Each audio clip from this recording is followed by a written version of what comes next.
এই উঠোনের গাছটাকে এবার কেটে দিতে হবে। সারা দিন শুধু শুকনো পাতা ঝরে পড়ে, কতবার যে ঝেঁটা দেব। আরে ঠাকুমা, তুমি কেন ঝাঁটা দিচ্ছ? তুমি একদম ঝাড় দেবে না। কবরেজ মশাই না তোমায় বলেছে বেশি কাজকর্ম না করতে? আমরা থাকতে তুমি কেন কাজ করবে? আরে পাগলি মেয়ে, তা বললে হয় নাকি? কাজ তো করতেই হবে। যখন আমাদের প্রয়োজন হবে তোমায় ঠিক বলবো। এখন আমি ঝাড় দিয়ে দিচ্ছি, তুমি যাও যাও, ঘরে চলে যাও তো, বিশ্রাম করো। ভাবছি এই বড় তেঁতুল গাছটাকে কেটে দেব। সারা দিন কত শুকনো পাতা ঝরে বলতো। না ঠাকুমা, গাছটা যেমন আছে থাকবে। গাছটা আছে বলেই তো গরমকালে উঠোনে ছায়া হয়। আবার তেঁতুল হলে বিক্রি করে অর্থও পাওয়া যায়। এই ছোটখাটো ব্যাপারের জন্য একটা গাছ কি কেটে ফেলা উচিত বলো তো? আরে তোদের তো রোজ ঝাড় দিতে হবে, তাই বলছি আর কি। আরে ঠাম্মা, আমরা তিন বোনে মিলে সব করে নেব। আমাদের পাশের খালটাকে যেমন প্রয়োজন, তেমনই তেঁতুল গাছটাকেও দরকার। প্রত্যেক বছর এই গাছটা আমাদের কত অর্থ উপার্জন করে দেয় বলতো। শুধু অর্থই নয়, ছায়াও দেয়। আচ্ছা, তোর কথাই থাকলো। গাছটা যেমন আছে থাক, আমি তাহলে একটু ভিতরে যাই।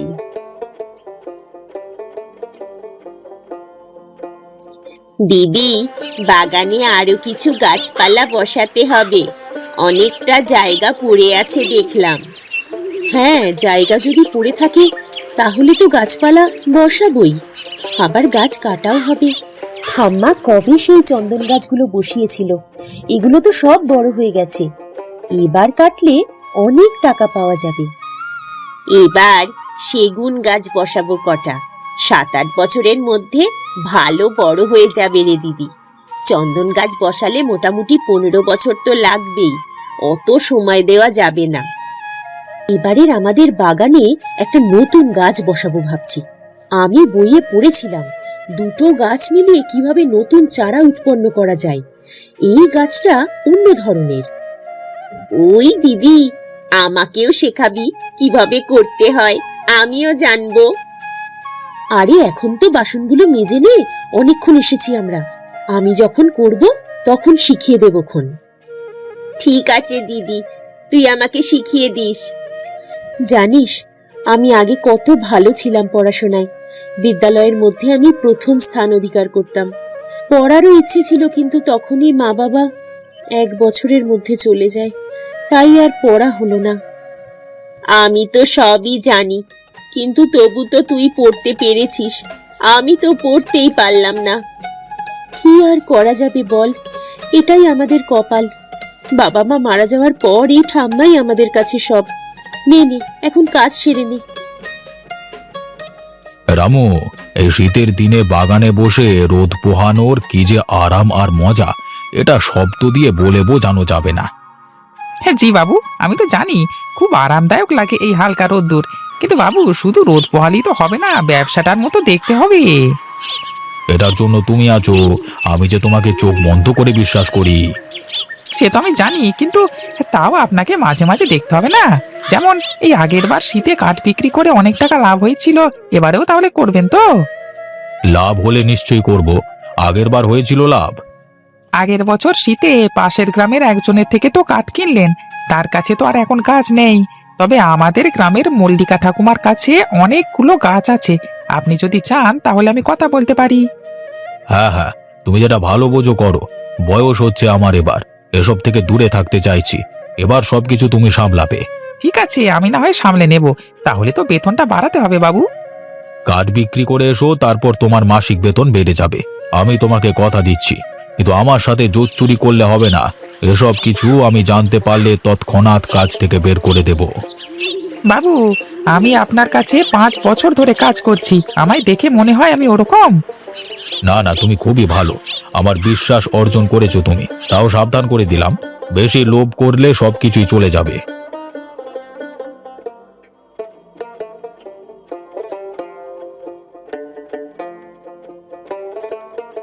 এই, সামনে থেকে সরে যা তো।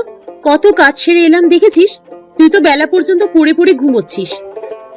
দেখ, আমরা সকাল সকাল উঠে বাসনপত্র মেজে নিয়ে আসছি। আমি পড়ে পড়ে ঘুমোচ্ছিলাম? তোর এরকম মনে হলো? তোরা উঠে বাসন মাজতে গেলি আর আমি সারা উঠোনটা ঝাড় দিলাম, ঘর দুয়ার মুছলাম। একা তুই কি রাজকার্য করেছিস নাকি? হ্যাঁ, আচ্ছা আচ্ছা ঠিক আছে, এখন সর তো, ভেতরে যাব।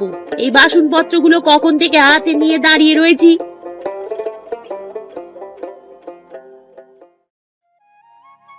কি হলো রে?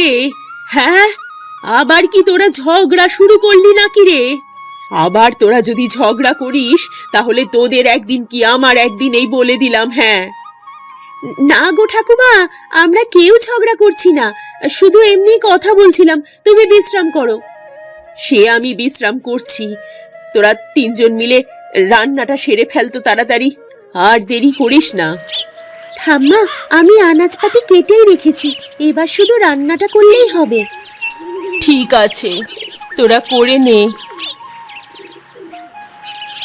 না রে দিদি, বললে হবে না, ও অনেক কাজ করে ফেলেছে, আমরা মনে হয় অতও করতে পারিনি।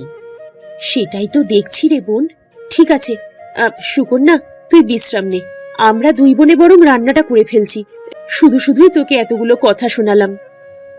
আরে না রে দিদি, বোনেদের মধ্যে এসব ঝামেলা হয়েই থাকে।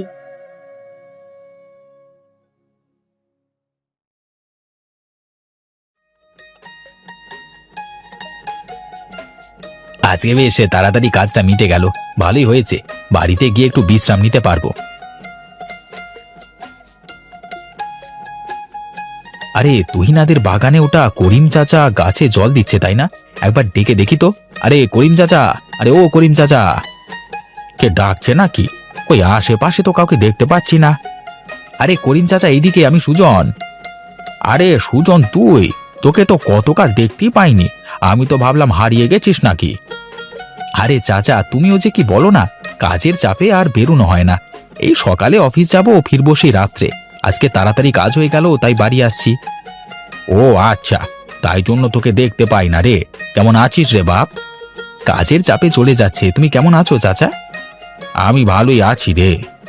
এখন তাহলে আর মুদির দোকানে কাজ করো না? হ্যাঁ, মুদির দোকানে কাজ না করলে চলবে কি করে? এই তো গাছগুলো পানি দিয়ে তারপর দোকানে যাব। দিদিকে সাহায্য করে দিয়ে গাছে পানি দিয়ে আমারও ভালোই লাগে। পরোপকার করা নিজের জন্য কতটা ভালো সেটা মানুষ এখনো বোঝে না। পরোপকার করা মানুষের বৈশিষ্ট্য, কিন্তু এখনকার মানুষ নিজেরটা নিয়েই ব্যস্ত। খুব ভালো কাজ করছো।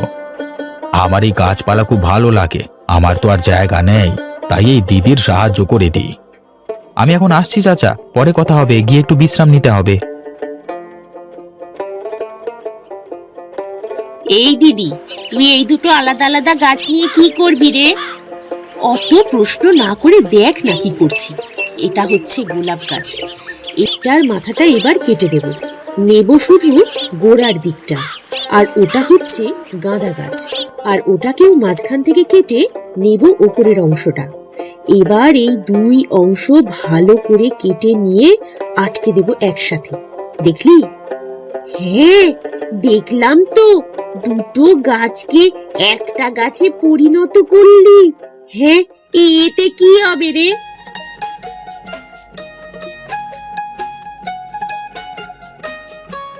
ওরে, তোরা দুই বোনে সকাল সকাল কি করতে বসলি রে? চল ওঠ, ঝাড় দেব তো। আরে ঠাম্মা, আমি ঝাড় দিয়ে দেব, এখন একটা খুব জরুরি কাজ চলছে। জানি না বাবা, তোরা যে কি করিস, যাই করিস সাবধানে কর, ছুরি কাঠারি নিয়ে হাত কেটে ফেলিস না যেন। কিছুদিন পর দেখতে পাবি এটা করার ফলে কি হয়। চল বাগানে চল, নতুন তৈরি গাছটাকে রোপণ করতে হবে।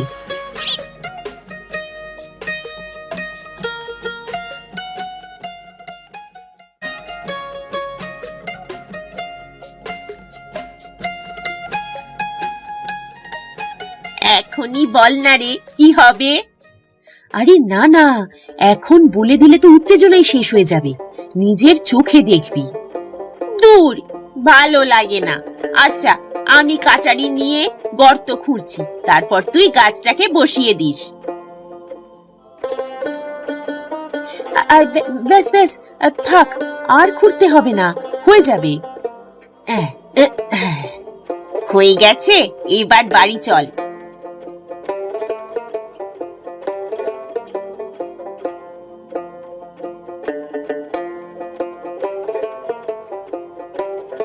করিম চাচা, করিম চাচা, বাড়িতে আছো? ও করিম চাচা। কে? বাড়িতেই আছি। আরে মা, তুমি? কি হয়েছে, কোনো দরকার আছে? হ্যাঁ গো, দরকার আছে, তুমি এদিকে এসো না।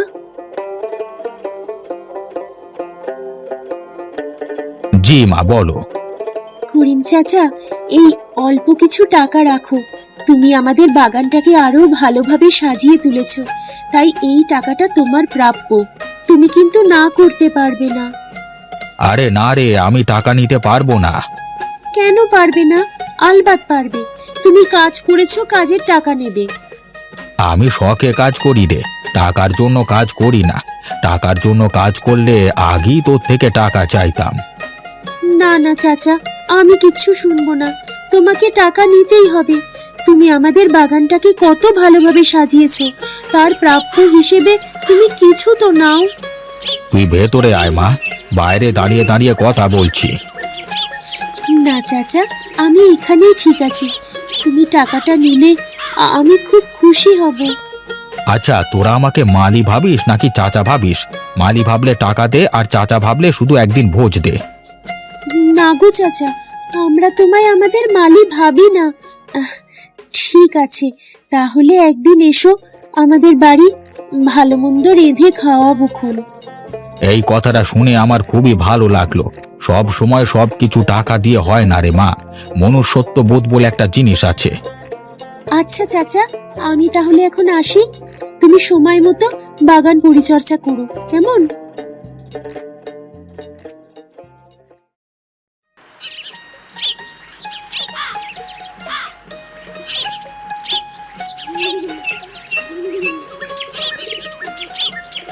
আরে বাগানে কি অত চকচক করছে? ওপরে আলোর ছটা দেখা যাচ্ছে। বাগানের ভেতরে একবার প্রবেশ করতে পারলে দেখতে পেতাম, কিন্তু চাবি দেওয়া তো। ওই দিকের পাঁচিলটা একটু ফাটল আছে, দেখি ওখানে গিয়ে দেখা যাক কি হয়।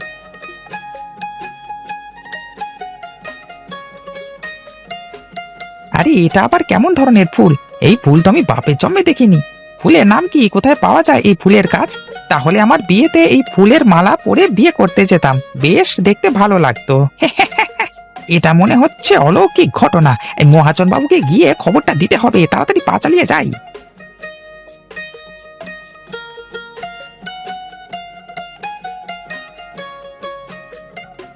কোথায় গেলি রে সৃজনী? এবার দেখ, দুটো গাছের মিশ্রণ করার পর কি অবস্থা হয়েছে গাছটার। হে, কি রে, একটা অন্য ধরনের গাছ সৃষ্টি হয়ে গেছে। এইরকম গাছ তো কোথাও দেখতে পাওয়া যায় না। ফুলগুলো দেখ কেমন চকচক করছে। আরে, কেমন বেগুনি রঙের ফুল, তা থেকে আবার আলোর ছটা বেরোচ্ছে। কি অলৌকিক ঘটনা রে! না না, হে সুকন্যা, এটা অলৌকিক ঘটনা নয় রে, এটা হচ্ছে বিজ্ঞান। বিজ্ঞানকে কাজে লাগিয়ে অনেক কিছুই করা যায়, যেটা অনেকেই জানেই না। আমাদের এই সমাজে পড়াশোনা করলে অনেক খরচ, সবাই পড়াশোনা করতে পারে না, তাই এত কিছু কেউ জানে না। হ্যাঁ রে দিদি, তুই ঠিকই বলেছিস।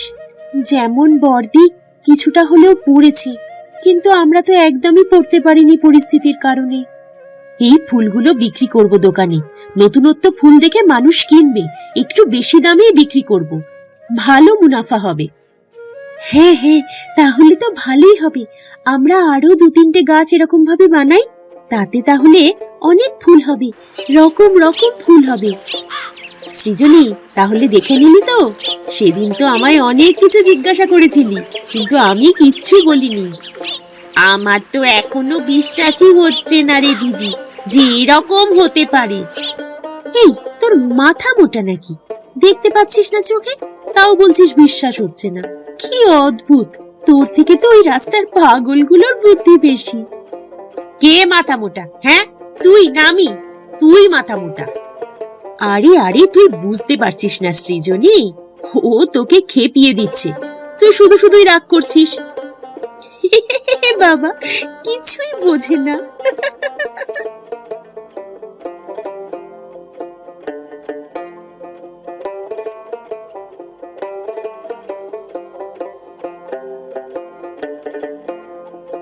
এটা কি ধরনের অসভ্যতামি? কাউকে না বলে কারোর ঘরে এভাবে ঢুকে বললি?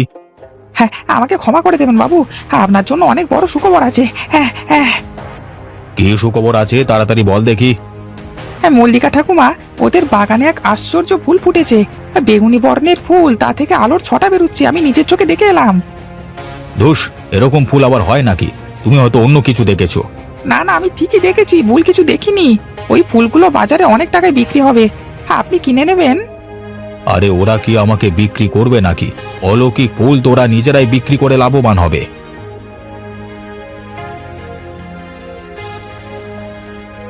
আরে কি কথা হচ্ছে একটা তুহিনাদের বাড়ি নিয়ে? আমি ঠিকই শুনেছি, জানালায় আড়ি পেতে শুনে দেখি কি বলছে।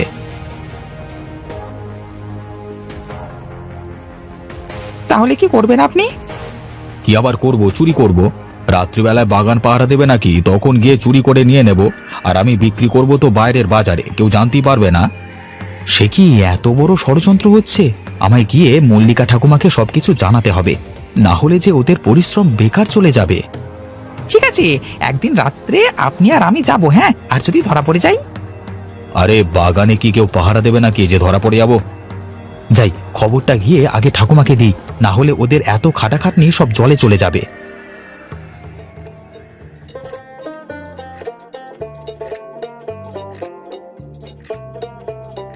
ঠাম্মা, ঠাম্মা, কোথায় গেলে তুমি? এদিকে এসো, তোমার সঙ্গে কথা আছে। যাচ্ছি রে, একটু দাঁড়া। তাড়াতাড়ি এসে দেখো ঠাম্মা, তোমার নাতনির কর্মকাণ্ড। কি হয়েছে বল তো এবার, অত ডাকাডাকি কিসের জন্য? ঠাম্মা, বাগানে একটা নতুন ধরনের ফুল গাছ হয়েছে। কি গাছ? কি নাম গাছের? সেটা তো বলতে পারবো না ঠাম্মা। তুহিনা দিদি বিজ্ঞান প্রয়োগ করে একটা নতুন গাছ করেছে, তাতে বেগুনি রঙের ফুল হয়েছে, আবার কি সুন্দর আলোর ছটা বেরোচ্ছে। তুহিনা, ও কি বলছে রে? ঠাম্মা, ও ঠিক কথাই বলছে, গাছটা এক মানুষ সমান কত ফুল হয়েছে জানো? বেগুনি আলোর ছটায় একেবারে বাগান ভরে গেছে, রাতের দৃশ্যটা দেখার মতো হবে। হ্যাঁ ঠাম্মা, আমি যতটুকু পড়েছি তার মধ্যে এটা ছিল, তাই প্রয়োগ করে দেখলাম, ফলাফল কিন্তু ভালোই পেলাম। হ্যাঁ, কি বলছিস?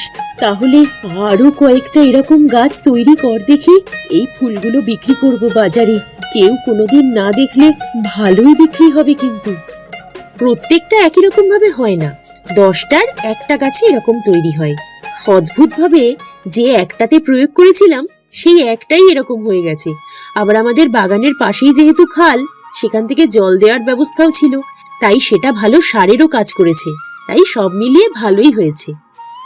ঠিক আছে ঠিক আছে, তাহলে এই ফুলগুলো বিক্রি করার ব্যবস্থা কর, গাছে থাকলে তো আর উপার্জন হবে না। নিশ্চয়ই ঠাম্মা, আমি দেখছি কি করা যায়, কাল সকালে বাজারে এই ফুল নিয়ে বসবো।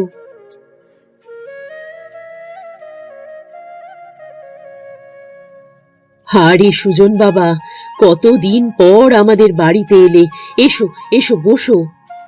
না না ঠাকুমা, আমি বসতে আসিনি, একটা জরুরি খবর দিতে এলাম। জরুরি খবর? কি জরুরি খবর গো? সুকন্যা, তুমি আমাকে একটু ঠান্ডা পানি দেবে, গলাটা শুকিয়ে গেছে। হ্যাঁ দাদা, কেন দেব না, এক্ষুনি নিয়ে আসছি আমি। মহাজন মোহনলাল চক্রান্ত করেছে, আপনাদের কৃত্রিম ফুলের গাছের ফুল চুরি করবে আজকে রাতে, আমি নিজের কানে শুনে এলাম। সে কি গো, আমরা তো ভাবছিলাম ওনাকে কটা গাছ বিক্রি করব। ঠাকুমা, আজকে রাত্রে বাগানে নজর রাখুন, আজকে যদি ধরা পড়ে তাহলে ওরা বুঝতে পারবে কত ধানে কত চাল। হ্যাঁ হ্যাঁ, নজর তো এবার রাখবই। আমাদের এত কষ্ট করে উৎপাদন করা ফুল এমনি এমনি তুলে নিয়ে চলে যাবে আর আমরা চুপ করে বসে থাকবো? এটা কখনোই হবে না। আমিও তোমাদের পাশে আছি, চিন্তা করো না। আজকে রাত্রে আমিও পাহারা দেব। এই নাও দাদা, তোমার জন্য জল। অনেক ধন্যবাদ তোমাকে, খুব ভালো হলো। ঠিক আছে, আমিও এটার শেষ দেখে ছাড়বো, কিন্তু চুরি করলেও বিক্রি করতে হবে তো বাজারেই। দেখতে পেলেই ধরা পড়ে যাবে। না না ঠাকুমা, আমি শুনলাম নাকি ওরা বাইরেকার বাজারে ওই ফুলগুলো চড়া দামে বিক্রি করবে। ও বাবা, তাহলে তো নজর রাখতেই হবে। একেবারে হাতে নাতে ধরবো আমরা।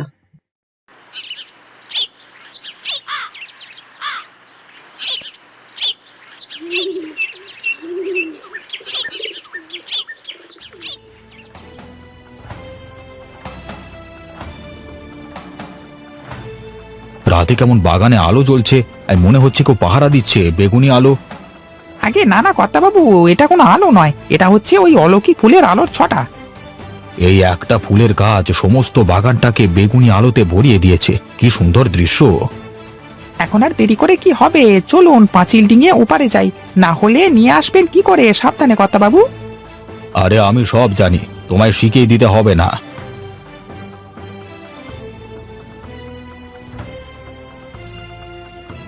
নে নে রামু, গাছ থেকে টপ টপ করে ফুলগুলো পেরে নে, আর এই ব্যাগ ভরে ফেল। যা করবার তাড়াতাড়ি কর। আগে কর্তাবাবু, আপনি যেমনটি বলবেন। থামুন আপনারা, একটা ফুল যেন গাছ থেকে না উঠে। আপনারা হাতে নাতে ধরা পড়ে গেছেন। আরে মানে আমি কিন্তু মানে কিন্তু করে কিচ্ছু হবে না। আপনারা দুজনেই হাতে নাতে ধরা পড়েছেন। আপনি এত বড় একটা ব্যবসায়ী হয়ে চুরি করছেন শেষ পর্যন্ত। ছি, চুরি করে ব্যবসায়ী হয়েছেন? ছি ছি, আমাদের গ্রামের কলঙ্ক আপনি। দাঁড়িয়ে দেখছিস কি? রাম ধোলাই দে এদের। আমাদের কষ্টের ফল নিজেরা ভোগ করবে, হ্যাঁ? আর আমরা ছেড়ে দেব নাকি? দাঁড়া তোরা, কেউ গায়ে হাত দিবি না, আমায় কথা বলতে দে। আমায় ক্ষমা করে দিন, আমার খুব বড় ভুল হয়ে গেছে। আমি আর এই ভুলটা করব না। আমি ভেবেছিলাম আপনাকে আমার এই বাগানের গাছ কয়েকটা বিক্রি করব। আপনি ভালো মানুষ, কিন্তু আমার ধারণাটা ভুল ছিল। আর একটা গাছও আপনাকে আমি বিক্রি করব না। দূর হয়ে যান এখান থেকে। আমাকে বিক্রি করুন, আমি ভালো টাকা দাম দেব। দরকার নেই আমার ওই টাকা। আমি অন্যজনকে বিক্রি করব, তবু আপনাকে নয়। দূর হয়ে যান আমার চোখের সামনে থেকে, না হলে কিন্তু এবার সারা গ্রামকে ডাকবো। বেশি লোভ করলে কিছুই পাওয়া যায় না আখেরে। না না, আমি যাচ্ছি যাচ্ছি। রামু চল চল, খুব বাঁচান বেঁচে গেছি, চল।